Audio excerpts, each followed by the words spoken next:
더 기가 막힌 일도 있습니다. 충격을 상쇄할 기사 아이템을 개발하라.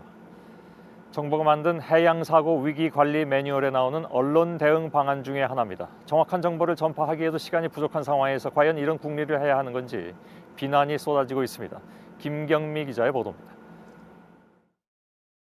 지난해 6월 해양수산부가 만든 해양사고 위기관리 지침입니다. 선박이 충돌하거나 침몰했을 때 각 부처가 어떻게 대응해야 할지 구체적으로 나와 있습니다. 그런데 언론 담당자가 할 일이 눈에 띕니다. 사고가 어떻게 수습되고 있는지 브리핑을 하는 것과 함께 충격 상쇄용 기사 아이템을 개발하라고 적혀 있습니다.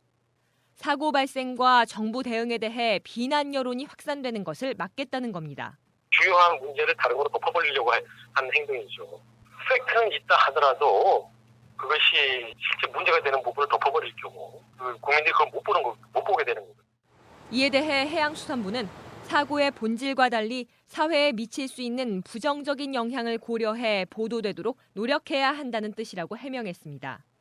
정부가 재난 대처에 온 힘을 쏟아도 모자랄 판에 여론을 잠재울 국리를 하고 있다는 지적이 나옵니다. JTBC 김경미입니다. 그런데 언론 담당자가 할 일이 눈에 띕니다. 사고가 어떻게 수습되고 있는지 브리핑을 하는 것과 함께 충격 상쇄용 기사 아이템을 개발하라고 적혀 있습니다. 사고 나오는 언론 대응 방안 중에 하나입니다. 정확한 정보를 전파하기에도 시간이 부족한 상황에서 과연 이런 국리를 해야 하는 건지 비난이 쏟아지고 있습니다.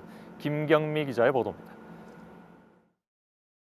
지난해 6월 해양수산부가 만든 해양사고 위기관리 지침입니다. 선박이 충돌하거나 침몰했을 때 각 부처가 어떻게 대응해야 할지 구체적으로 나와 있습니다. 발생과 정부 대응에 대해 비난 여론이 확산되는 것을 막겠다는 겁니다. 주요한 문제를 다른 걸로 덮어버리려고 한 행동이죠. 팩트는 있다 하더라도 그것이 실제 문제. 더 기가 막힌 일도 있습니다. 충격을 상쇄할 기사 아이템을 개발하라. 정부가 만든 해양사고 위기관리 매뉴얼에